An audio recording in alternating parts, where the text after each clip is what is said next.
Thiruvananthapuram RCC medical ലബോറട്ടറിയിലെ വിശ്രമമുറിയിൽ pen camera സ്ഥാപിച്ചെന്ന് പരാതി. RCC senior lab technician Rajesh KR-നെതിരെ വനിതാ ജീവനക്കാർ പരാതി നൽകി. 3 മാസം മുൻപാണ് സംഭവം. പരാതിയുടെ പകർപ്പ് 24-ന് ലഭിച്ചു. തിരുവനന്തപുരം റീജിയണൽ ക്യാൻസർ സെന്ററിലെ മെഡിക്കൽ ലബോറട്ടറിയിലെ 9 വനിതാ ജീവനക്കാരാണ് പരാതി നൽകിയത്. മെഡിക്കൽ ലബോറട്ടറിയിലെ വിശ്രമമുറിയിൽ ഒളിക്യാമറ സ്ഥാപിക്കുകയും ഇതുവഴി ദൃശ്യങ്ങളും സംഭാഷണങ്ങളും പകർത്തിയെന്നതാണ് പ്രധാനപ്പെട്ട ആരോപണം.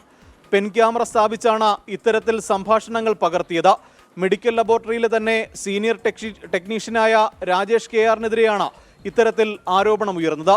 കഴിഞ്ഞ സെപ്റ്റംബറിൽ ഇതുമായി ബന്ധപ്പെട്ട് പരാതി നൽകിയിട്ടും യാതൊരു നടപടിയും ഉണ്ടായില്ല എന്നതാണ് വനിതാ ജീവനക്കാർ പറയുന്ന കാര്യം.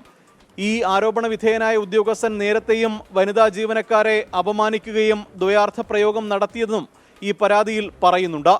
ആരോഗ്യമന്ത്രി ഉൾപ്പെടെ ഇടപെട്ട ശക്തമായ നടപടി വേണമെന്നതാണ് പ്രധാനപ്പെട്ട ആവശ്യം. ഗുരുതരമായ ഒരു കുറ്റം നടത്തിയിട്ടും യാതൊരു നടപടിയും എടുക്കാതെ ഈ ഉദ്യോഗസ്ഥനെ RCC ഡയറക്ടർ സംരക്ഷിക്കുകയാണ് എന്നുള്ള ആക്ഷേപവും ഉയരുന്നുണ്ട്.